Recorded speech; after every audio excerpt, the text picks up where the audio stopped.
Bon, ben pour une fois, j'ai du temps. Je vous explique. En cette période de pandémie, je suis en arrêt de travail, donc je vais vous montrer des petites améliorations qu'on peut faire sur la Model 3. Rien de grave, c'est la super voiture de la décennie quand même. Profitez-en si vous avez le temps de faire du bon nettoyage, enlever le calcium, rouler sous la pluie ce printemps. Évidemment, on ne peut pas aller se promener pour le plaisir, mais s'il pleut, allez rincer les dessous, le feutre dans les compartiments d'ailes. Ça tient beaucoup d'humidité, de calcium. Donc, c'est long à rincer, je vous le recommande. Je vous inclus aussi là, plein de petites choses à faire attention, à corriger sur votre voiture. Si vous avez des questions, gênez-vous pas, ça va me faire plaisir. J'ai le temps d'y répondre. Je vais partager là, sur ma page anti-rouille Bolduc. Pour toute question, on peut se parler là-dessus. Merci de m'encourager, merci de me faire confiance. Je pense faire la différence. Les garde-boue et mode flap aussi vont corriger votre aile avant, va réduire la projection arrière. Optez quand même pour un wrap de bas de caisse, c'est très important sur la Model 3. Le plus tôt possible, c'est vraiment la chose à faire. Donc, je vous explique ça là, dans le prochain vidéo. Donc, voici ma Model 3 que j'ai anti-rouillée, évidemment. On peut voir l'huile ici. Dans le fond, je vais l'enlever juste pour vous montrer des défauts à corriger sur la Model 3. On peut tout laisser ça là. On peut l'enlever aussi à la fin de l'hiver. C'est vous qui décidez. Le but, c'est de le laisser pénétrer au moins là, une couple de mois à l'intérieur des joints. Comme ça, on va être sûr que ça va faire l'effet. Donc, ça ici, c'est une grosse faiblesse de la Model 3. Regardez, l'huile, ça s'enlève tout seul. Avec un chiffon sec, là, facilement enlevable. Donc, je vais vous montrer les défauts de la Model 3. Défauts. Chose à faire attention plutôt. Ici, par exemple, quand on ferme le coffre trop fort, le coffre ici, là, ça je l'ai déjà mentionné, vient cogner sur le pare-choc. Donc, le coffre arrière de la Model 3, on ne le ferme pas bang de même. J'ai été doux, j'ose pas le faire. Il y en a qui le font très fort. En faisant ça ici, dans le fond, le ressort ici, mais surtout le stoppeur du panneau ne peut pas absorber l'impact. Donc, la partie ici vient cogner sur le pare-choc. La façon de faire pour éloigner les problèmes, c'est de slacker ça ici. Et évidemment, le catch, il faut le ressortir, il faut le monter. Je vais faire une petite prise pour vous montrer comment faire. Il ne faut pas trop non plus monter trop haut parce que ici dans le fond il va être plus haut que l'aile, donc il faut trouver là, un juste équilibre. Donc ici j'ai nettoyé, je ne vous montrerai pas si c'est brisé sur celle-là parce que j'ai mis une pellicule par pierre. C'est ce que je vous recommande. La partie ici là, c'est facile à faire wrapper, c'est un beau petit morceau. C'est là qu'on se met constamment les mains pour fermer la voiture. Donc on élimine l'usure tout simplement de la peinture qui est assez fragile. Ici, le joint, si on le laisse user, avec le temps, ça va écailler, autant par l'intérieur que ça va boursoufler par l'extérieur. Donc, on peut juste apposer, là, il se fait quand même aussi là, des alternatives très abordables, genre de petite bande par pierre qui est vendue, qu'on peut mettre vraiment juste sur le rebord ici. Ça va être replié sur chaque côté de la surface en U. Donc, ça protège vraiment. Fait que c'est une affaire de rien. Ça se vend là, sur Amazon, ça s'appelle des d'or. Edge.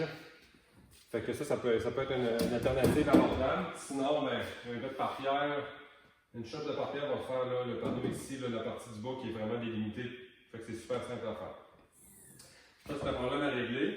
Un autre impact que la Model 3 a, c'est ici sur le coin. Moi, j'ai été vigilant parce que je connais tous les problèmes de la Model 3. Je vais approcher pour vous montrer. Là. Donc, je vais enlever l'huile. Je ne comprends pas pourquoi c'est huileux. Mais, à long terme, ça change tout. Voyez-vous, c'est très simple à enlever. Là. Je ne pense pas du tout, c'est de l'huile. C'est pas du goudron, c'est pas de la cire, c'est une huile qui ne coule pas, qui se promène, qui soigne tout simplement. Je n'enlèverai pas tout parce que j'aime bien quand c'est huileux. Mais ici, c'est une partie qui est à faire attention. Juste ici, le coffre vient cogner sur la lumière et à cet endroit-là aussi. J'ai collé une bande par pierre, tout simplement. Ça épargne tous les bobos. Validez la vôtre. Donc, c'est vis-à-vis, c'est sur le coffre, à côté de la lumière. Juste ici, petit impact. Il y a un impact qui se fait là aussi. Donc, ça, là, c'est une partie là, à faire bien attention. Fermer le coffre moins fort, comme je viens de vous l'expliquer. Ça va régler là, bien des problèmes. Bon, je vais vous montrer ici tout simplement comment faire pour ajuster le latch du coffre arrière. Plutôt simple, on tasse le panneau. On a besoin d'une bite Torque T45. Tout simplement, le panneau ici cache les deux vis pour être capable d'ajuster le latch qui est là. Donc on vient démonter le panneau ici. Tout simplement tirer vers le haut. C'est des clips de métal, voyez-vous, qui sont faites ainsi. Si jamais ça venait qu'à sortir, c'est tout simplement glisser. C'est tout simplement glisser là, de côté comme ça. Donc on a 4 qui retient le panneau. On le met de côté. Tout ce qu'on a à faire, c'est de dévisser ici le latch. On slack légèrement. On peut cogner légèrement dessus. Le morceau va bouger vers le haut. Juste à peut-être l'ajuster de 3 mm là, maximum. Avant de réinstaller, assurez-vous de refermer le panneau. Validez quelle force que vous voulez qu'il ferme, qu'il clenche facilement. Voyez-vous, lui, il n'a pas besoin de le lâcher de haut. Il clenche facilement. Donc, de cette façon-là, on a une installation qui est vraiment plus propice là, pour ne pas briser la peinture du coffre. Donc, un coup que c'est fait, on resserre, on n'oublie pas de serrer là, correctement. Si on ne l'avait pas serré aussi fort pour vérifier l'ajustement. On réinstalle le morceau par le haut, tout simplement. On vient appuyer les 4 clips et on vient ressortir la moulure de caoutchouc pour la déposer juste la lèvre extérieure, pour la déposer sur le plastique qu'on venait d'enlever, tout simplement. Je passe toujours de la droite vers la gauche. Donc, on fait attention. Les spatules, des fois, ont tendance à briser les caoutchoucs. Allez-y doucement avec les doigts comme ça. Ça ne brise rien. C'est pas plus long. C'est installé par-dessus. Et on peut confirmer que les clips sont toutes à leur place. On replace et c'est terminé. Donc, une petite amélioration qu'on peut faire aussi, des détails. On voit ici la position, dans le fond, c'est le stopper du panneau qui vient cogner ici. C'est la position. Donc, ici, voyez-vous, moi, je le démonte assez facilement, plutôt facilement. C'est que quand j'ai fait l'anti-rouille, évidemment, je mets toujours de la graisse dans le boulon, sur le stud aussi. Ça permet justement d'être capable de le démonter en tout temps et pour toujours. Si on attend 2 ans avant de faire ça, il se peut que l'insert de bronze soit complètement soudé sur le stud. Donc, on doit briser pour être capable d'enlever la lumière. Comme vous pouvez voir, la lumière ici, elle a de la buée à l'intérieur. Donc, plutôt plus ou moins garantie chez Tesla, malheureusement. Mais si on a un jour à changer la lumière, on peut facilement là, la démonter, peu importe la période dans le temps. Si c'est trop difficile pour le faire à la main, je me sers d'une paire de pinces tout simplement comme ça pour m'aider à faire le démarrage. Puis après ça, normalement, on est capable de le faire plutôt facilement. Donc, je vous recommande là, de mettre un petit peu de graisse, de la graisse polyvalente, de la vaseline. N'importe quel corps gras là, va faire le travail. Donc, l'aile avant, juste ici la pointe. Sur plusieurs modèles, l'ajustement de la porte a mal été fait. L'aile ici est trop rentrée. Juste ici à l'intérieur, il y a un boulon. Le problème que ça peut causer, c'est que la pointe ici est complètement à côté sur la carrosserie. Ça fait un point de pression, puis ça va faire une tache de rouille là, dans quelques mois, quelques années. Là, ça dépend toujours de la gravité. Je vous conseille fortement de tout simplement ouvrir la porte, rentrer ici avec un outil, slacker le boulon 10 mm, tirer sur l'aile, le ressortir légèrement. Si vous voyez vraiment ici qu'il n'y a pas d'espace entre la carrosserie et l'aile, je vous conseille de l'éloigner. Souvent, ils sont très loin de la position ici, donc on peut juste les carteler un peu et ça règle un gros problème. Vous pouvez par la suite mettre une petite touche de graisse ou de peinture à l'endroit où il y aura eu un point de pression, là, juste ici. Ça va permettre là, de ne pas voir de rouille apparaître. Là. Sur les couleurs pâles, ça paraît énormément. Sur les couleurs foncées, ça paraît moins. Mais en le sachant, là, vérifiez vos 2 coins d'aile chaque côté. C'est une bonne chose à corriger en cas de besoin. Évidemment, c'est tout des ajustements que Tesla ne feront pas à la livraison. Ils en ont trop à voir et il suffit qu'à l'usine, l'aile a été mal installée, mal alignée, qu'il va y avoir un problème là, à long terme.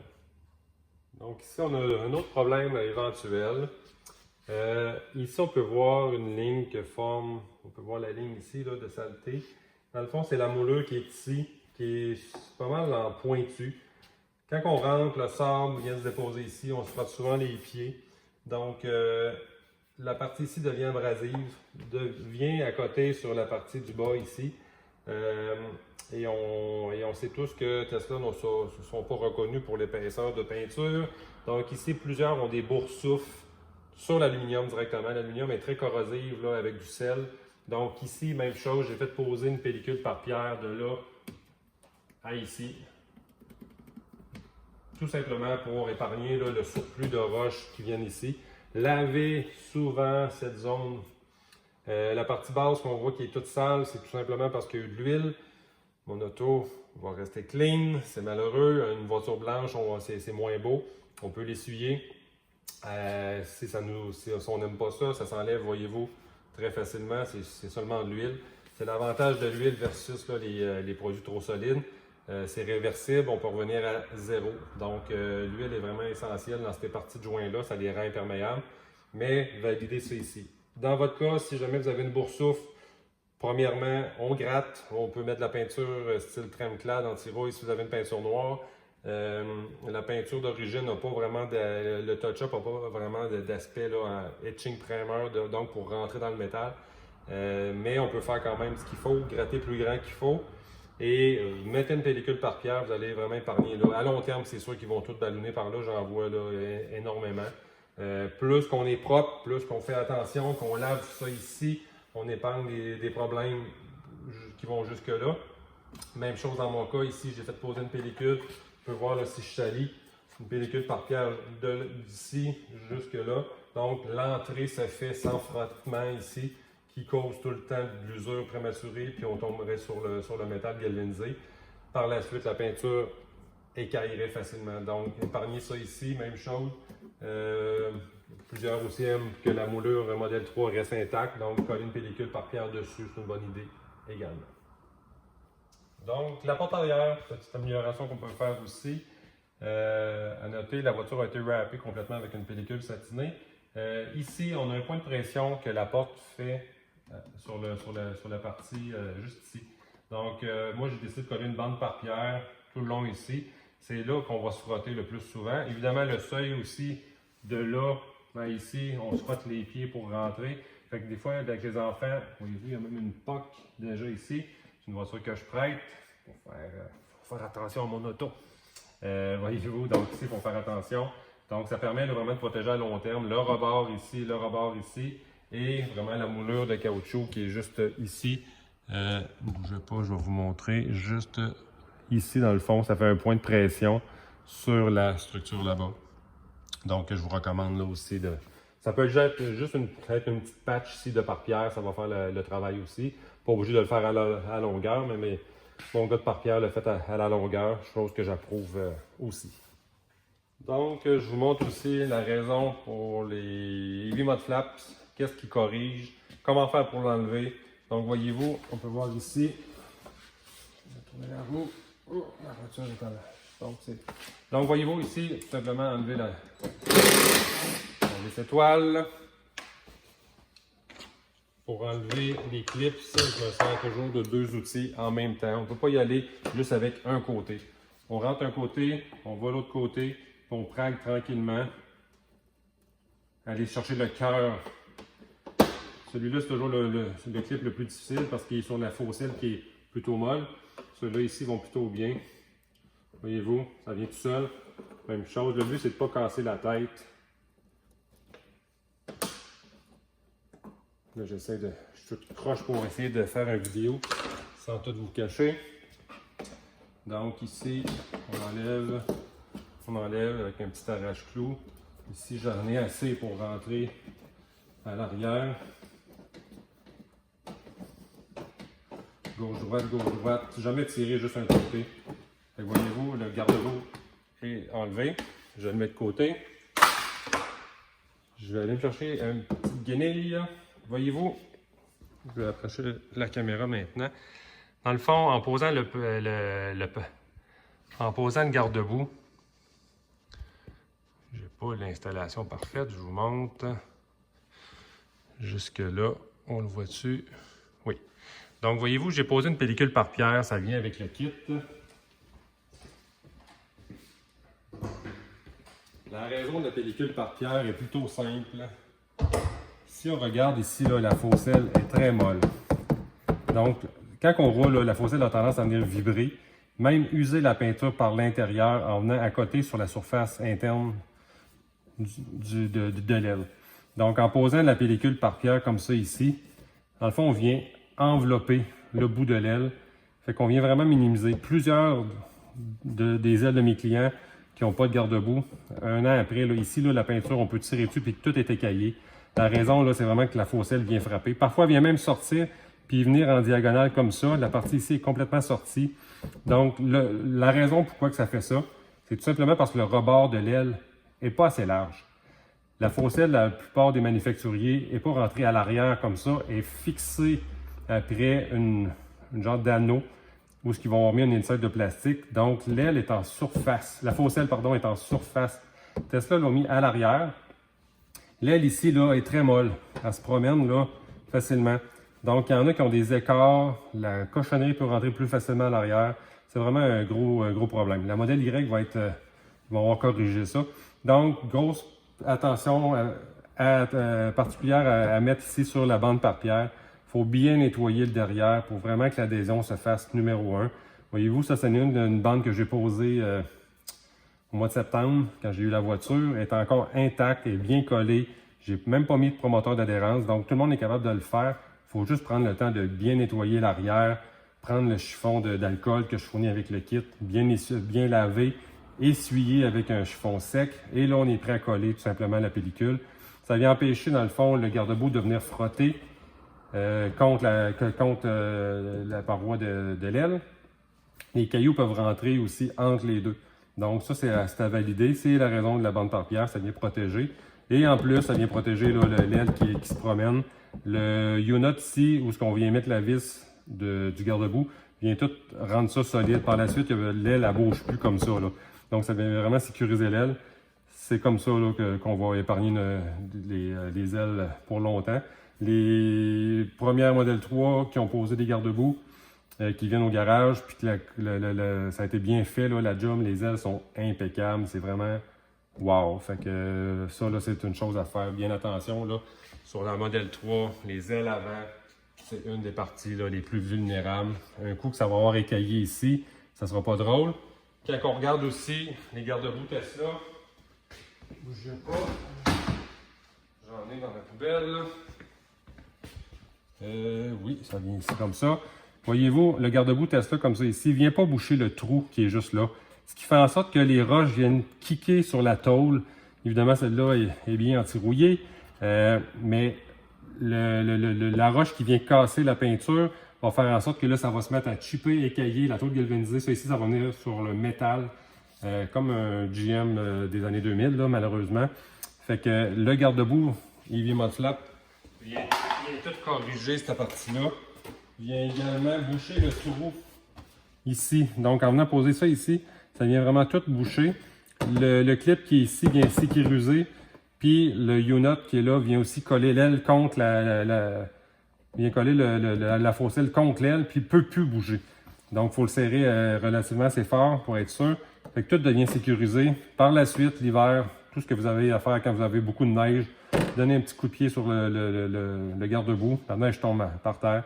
Fait que ici, là, c'est vraiment la façon de sauver l'aile. Ceux qui ne feront pas ça, malheureusement, vous allez avoir des problèmes à long terme, moyen et long terme. Donc, je vous donne un exemple du côté droit de la voiture où je n'ai pas de chaud au garde-boue. Voyez-vous, si on regarde la faucelle ici, là, tout est rendu plutôt rigide. Donc, plus de mouvement de va-et-vient. Je pourrais vous montrer là, certaines voitures que je vois là, lorsque je les démonte complètement. Là, ici, à l'intérieur, c'est complètement sur le métal. Il n'y a plus de revêtement de peinture ou de primeur parce que la peinture ne se rend pas vraiment là. Donc, d'éliminer le va-et-vient ici là, du plastique va vraiment sécuriser votre aile là, pour plusieurs années. Donc, c'est pas... Puis malheureusement, Tesla ne reconnaît pas beaucoup leur problème de peinture, d'écaillement de surface, le panneau arrière mal ajusté, ils n'aiment pas payer pour ça, il faut vraiment se battre. Les ailes qui vont écailler, ça va être aussi un problème majeur sur plusieurs. Soyez proactifs, essayez de prévenir au lieu de guérir. Donc ici, on a la fameuse faiblesse de la Model 3. Donc vous pouvez voir ici, il y a de l'huile de mon anti-rouille qui sort. La raison, c'est que j'enlève complètement le bas de caisse. Je pourrais même vous montrer à nouveau pour m'assurer que les gens comprennent. Ouais, je pense que je vais vous le montrer. Pour comprendre, comment faire pour le démonter, puis aussi pour permettre à d'éventuelles personnes qui font des wraps de bas de caisse de bien faire leur travail. Les nouvelles Model 3 ont quand même un joint de Gravel Guard ici supplémentaire à partir de décembre 2019. Ça change toute la donne. Pour la projection arrière, bien évidemment, ça ne réglera pas le côté esthétique, mais on n'ira pas chercher le métal sur la LED ici. Il était très propice sur ceux qui étaient faits avant décembre 2019. Donc, moi, je recommande toujours de passer le pare-pierre sous le morceau de plastique. Plusieurs shops vont juste l'écartiller. Ça fait en sorte que ça brise les clips de métal qui le tiennent. D'origine aussi, il y a deux petites portes ici, juste là et ici. Normalement, je prends des outils. Ils sont ici pour rien briser. Donc, voyez-vous, ces deux boulons-là sont manquants, ce qui fait en sorte que automatiquement la partie du bas de caisse ici peut déclipper facilement. En cas d'accrocher une chaîne de rue, un gros moton de neige, ça peut complètement le détruire. Donc, je vous recommande fortement de bien faire la job, là. Pas nécessairement faire briser les boulons ici, mais moi je les pose lorsque je fais l'anti-rouille. Mais pour démonter le bas de caisse, je vais vous montrer. Il y a deux clips à l'avant, deux clips ici à l'arrière. Très facile à enlever. Je vais prendre un petit 2 secondes pour aller chercher les outils que j'ai besoin pour compléter. Et la raison pourquoi je veux vous montrer ça, c'est que malgré qu'il y en a qui ont posé des garde-boue, même les North, les gros modèles, il faut penser une chose, c'est que la roche ou le sable qui est frappé sur le garde-boue a tendance à tomber par terre et ne disparaîtra pas. Il peut rebondir et la voiture foncer dessus. Donc, je vous recommande, malgré tout, peu importe la gamme de garde-boue que vous allez mettre, de mettre au moins un pare-pierre à partir d'ici jusque-là. Si vous ne le faites pas, assurément que la partie ici va venir complètement s'enlaster. Voyez-vous, la voiture, elle a 20 000 km. Aucun bobo. Est-ce qu'elle a des impacts de roche? Oui, légèrement. C'est la raison pourquoi on met une pellicule par pierre. Ceux qui sont très accros de l'esthétique automobile, on peut faire poser une deuxième épaisseur de pare-pierre à cet endroit ici pour permettre de l'enlever chaque année aux 2 ans pour pas attaquer la pellicule complète si on fait une pellicule complète sur la voiture. Donc on enlève une couche, puis c'est réglé. On en refait poser une, fait qu'on ne brise pas la protection de la peinture. On vient d'éliminer beaucoup de problèmes. Donc, le bas de caisse ici, regardez, je vais enlever un petit peu d'huile qui déborde. C'est pas esthétique, mais ça fait du bien. Si vous n'avez pas de wrap, ça fait en sorte que si la peinture devient coupée ici par le mouvement de va-et-vient de l'abrasion du bas de caisse de plastique, ça fait en sorte que ça protège, là, avec le sointage, ça protège simplement l'acier qui tomberait au métal. Je vous démontre live le bas de caisse. Donc, 4 boulons. 4, je vais plutôt dire 2. En avant et à l'arrière. Comme ça ici. Donc, 4 boulons. Au bout, ça va être 2. J'utilise un petit outil. Je l'avais déjà fait une vidéo, mais je vous le montre à nouveau pour montrer que c'est plutôt simple. On peut voir. Donc, on va pousser sur le clip. On va le tirer dessus. Pousser, tirer. Si on vient tirer, les griffes de métal viennent déchirer le plastique. C'est vraiment pas l'idéal. Comme on peut voir, il y a beaucoup d'huile à l'arrière. Je suis curieux de voir en même temps comment ça se comporte dans l'univers. Pour l'instant, je suis très agréablement surpris de voir ça j'aime ça. De voir que les modifications que j'ai faites sur le bas de caisse, je ne sais pas si je suis à la bonne position pour vous le montrer, il n'y a pas de terre d'accumuler. J'ai fait un trou ici. Ça, c'est une autre amélioration qu'on peut faire. Juste ici, j'ai fait un trou. Donc, ça permet au sable de sortir au fur et à mesure. Il faut que ça soit assez grand. Il ne faut pas qu'il y ait de manches plastiques à l'intérieur pour vraiment libérer le trou. Donc, complètement vide. Ouais, j'adore.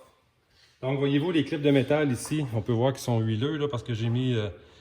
il y a de l'huile un peu partout. Bref, faut pas venir déchirer la petite lamelle de plastique parce que par la suite, ça ne tient plus aussi bien. Donc, on peut voir là, que l'huile est encore toute bien positionnée. Le tape, le duct tape ici, c'est que je pose ça tout simplement parce que d'origine, Tesla met des genres de clips, pas des clips, mais des collants en aluminium qui pourrissent avec le calcium puis qui décollent. Donc, voyez-vous, la partie là, du bas de caisse est complètement protégée. L'intérieur du bas de caisse par les trous, par l'avant, l'arrière aussi. Donc, ça, là, c'est vraiment une belle chose à faire. Donc, c'était surtout l'impact ici que je voulais vous montrer. Pensez pas qu'on va sauver seulement avec des garde-boue. Ça va aider énormément, mais il faut penser que la Model 3, quand on roule dans le sable, ça lève beaucoup de sable. Donc, puis que la voiture ici est plus large. La structure arrière est plus large que le devant. Donc, les roches viennent cogner. La Model X a le même problème. La Model S a le même problème. La Model 3, c'est plus flagrant. Donc, si on regarde là, ici, la pellicule par pierre, donc elle vient virer jusque là, dans mon cas. On la voit bien là, finalement. Donc, bien retourner, on empêche vraiment toutes les roches de venir cogner en dessous. Plusieurs viennent l'arrêter, genre ici. Donc, on a des problèmes. Là. Les roches viennent vraiment cogner sur cette partie-là. Donc, de bien envelopper là, le bas de caisse, ça va sauver bien des problèmes à long terme. Un tracas qu'on ne pense plus par la suite, mais faites-le quand la voiture est le plus neuve possible. Vous allez vraiment épargner là, des désagréments. Plus de soucis par la suite. Là. On laisse aller la voiture, on en profite. Il faut lui donner beaucoup d'amour au début, mais par la suite, comme je dis souvent, elle nous le rend bien. Une autre modification à faire sur la Model 3 que je vous conseille fortement. Voyez-vous ici, Tesla ont fait un petit trou d'égouttement, une tête d'épingle qui a tendance à se boucher rapidement. Le bas de caisse ici se remplit complètement. Le trou se bouche. Le bas de caisse se remplit de sable. Au Québec, on met énormément de sable sur nos routes. Donc, je vous conseille de faire un trou environ 8 mm pour permettre justement l'évacuation facile du sable au fur et à mesure. Rien n'empêche qu'avec la machine à pression, quand on envoie de l'eau ici, justement, ça va pénétrer, ça va rentrer en arrière, ça va faire sortir le sable. On va pousser de l'eau par ici pour que tout revienne. La Model 3 a énormément de torque, donc le bas de caisse ici se remplit par la roue d'en avant, par les côtés, par en dessous. Bref, tout le matériel s'en vient ici dans l'abaisseur. Donc voilà, ça c'est une belle modification. Et comme j'en ai déjà parlé, le panneau arrière, je vais revalider depuis que Tesla ont fait des modifications. Tesla ont créé deux petits trous ici. Celui-là est agrandi à 1/2 pouce.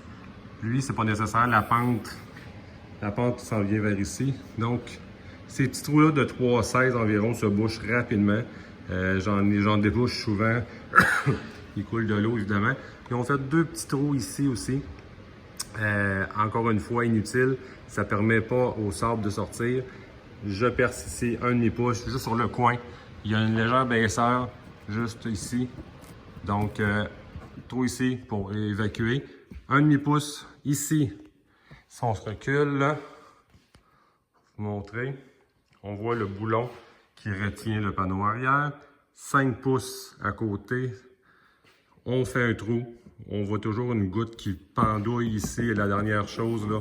Donc, vis-à-vis la goutte, 5 pouces à côté. Donc, c'est vraiment la baisseur du panneau. C'est là que le sable se ramasse le plus. Donc, ça permet d'évacuer le sable au fur et à mesure au lieu d'accumuler là, énormément de terre. Mon record, c'est 65 livres de terre. Donc, je vous le conseille fortement. Donc, 5 trous au total. 1, 2, 3, 4. Et le 5e, c'est rien de majeur. Ça n'affectera pas votre garantie, évidemment. C'est pas pire qu'un hasard de route. Et ça va vraiment éliminer là, tout le matériel qui s'accumule sur le panneau. Avec l'été, le sable sèche. S'il n'est pas sorti avec l'eau, faut penser à une chose aussi, c'est que quand on lave la voiture, toute l'eau arrive en arrière des lumières, vient pour mourir en arrière du pare-choc. Donc, toute la partie ici est vraiment toujours propre. Toute l'eau arrive de là. Donc, ça vient vraiment pousser vers le matériel en avant. Donc, donc, la vibration de l'été va aussi faire comme un sablier, va faire sortir le sable par le trou ici et celui-là. Si on ne le fait pas, les trous ici se bouchent, les deux petits trous se bouchent. Toute l'eau, le matériel, la matière organique vient couler sur le panneau, sous le moteur. Ici, même chose, il y a un mini trou, je l'ai agrandi pour faire évacuer le plus possible l'eau. Autrement, l'eau s'en vient carrément sur la batterie, toute contaminée, la base de la batterie ici. Donc, c'est vraiment une modification là, que j'approuve. Encore une fois, il n'y a aucun danger à faire les trous sur le panneau de plastique. À l'arrière, il n'y a absolument rien.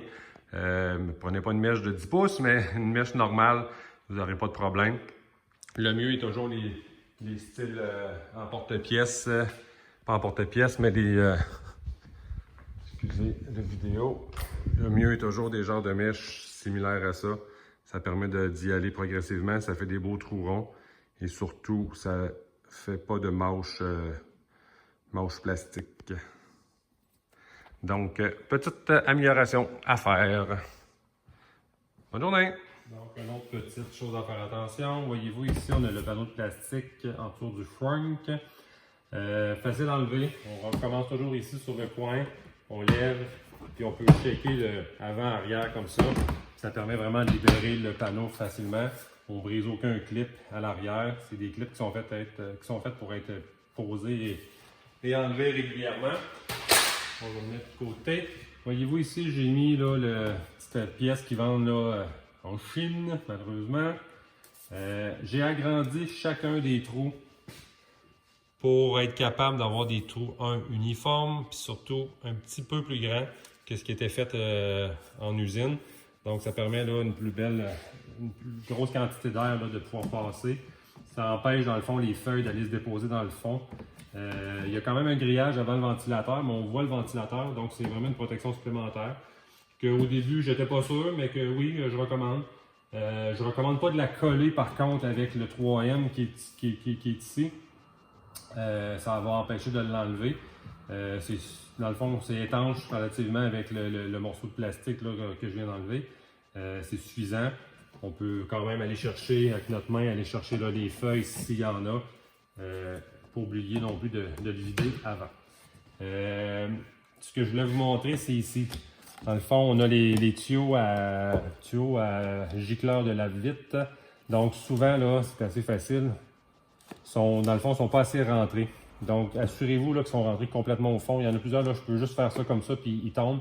Donc avec la pression, si, par exemple, il y avait un gicleur qui pouvait être bouché à cause du gel, mais ça pourrait le faire là, complètement démonter ici. Donc, c'est une petite particularité là, à faire attention, ça a été vite installé. Donc, je vous recommande là, de faire un petit ajustement à ce niveau. Une autre chose à faire attention, comme toutes les voitures, surtout les nord-américaines, les joints de pare-choc ont tendance à ramasser des grains de sable entre le pare-choc de plastique et l'aile de métal. Quand on lave la voiture, il n'y a rien pour déloger les grains de sable qui sont coincés là.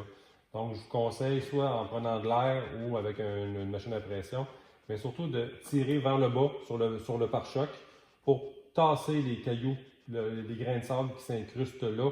Ça fait des points de pression, ça perce la peinture et malheureusement, l'aile qui est en acier galvanisé va faire comme les Ford, les GM qui se mettent à plumer. Donc, ceux qui ont des Volt 2014-13 commencent à avoir l'apparition de la peinture qui écaille ici. La Model 3 va subir les mêmes conséquences. Donc, je vous conseille fortement d'enlever les joints, pas les joints, mais le sable qui s'incruste là. Même chose, la partie de l'aile, le bas ici, souvent de gros cailloux viennent s'installer là. Donc, on va les repousser avec un petit morceau de plastique pour bien faire, pour les dégager de là. Il ne faut pas traîner ça tout l'été avec la vibration. Même chose avec le joint avant. On vient tout simplement tirer légèrement sur le pare-choc. Ça libère les petits cailloux et ça fait une job là, qui est à long terme, on va épargner là, des problèmes.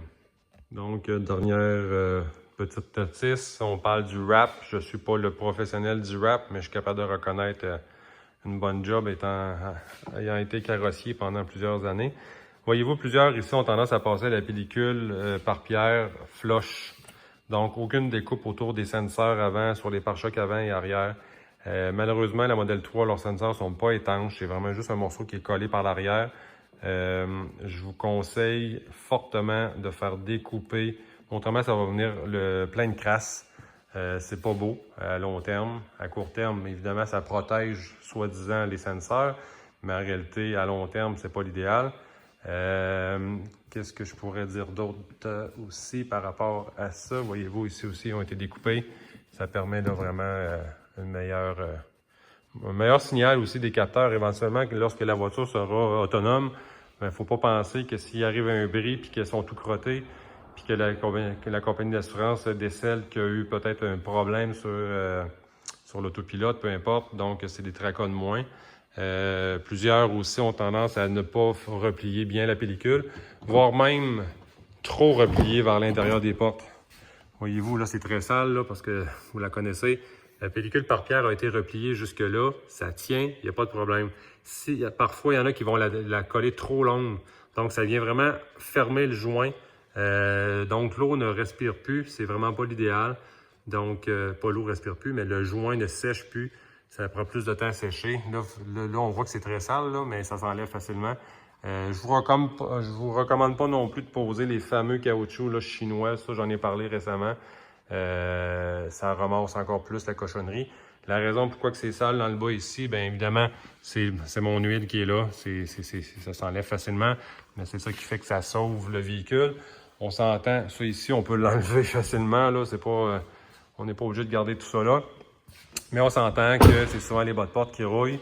Malgré que c'est de l'aluminium, on prend pas de chance. Voyez-vous, la voiture est lavée, vite faite, guenille. La voiture est propre. C'est tout ce qu'on veut. L'intérieur des portes, là, je vous recommande de laisser ça là.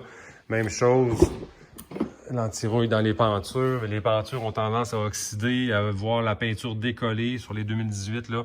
Donc, le fait que vous pouvez graisser vos pentures avec du PL100, un genre de graisse, pas une graisse polyvalente, mais un genre de lubrifiant là, à penture.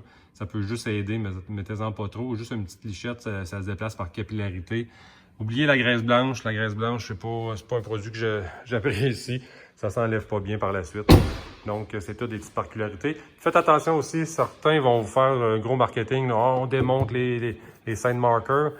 Par contre, rendu ici au joint de pare-choc, il y a un espace énorme. Donc, il y a un marketing comme ici, on peut voir le petit dénivelé, là. Mais il y en a que c'est à la longueur, là, c'est vraiment très distancé. Donc, le coin de l'aile ici n'est pas protégé par un pare-pierre. Donc, laissez faire là, la découpe parfaite ici, là, mais axé sur ceux qui posent les bons gestes. Je vous le recommande fortement.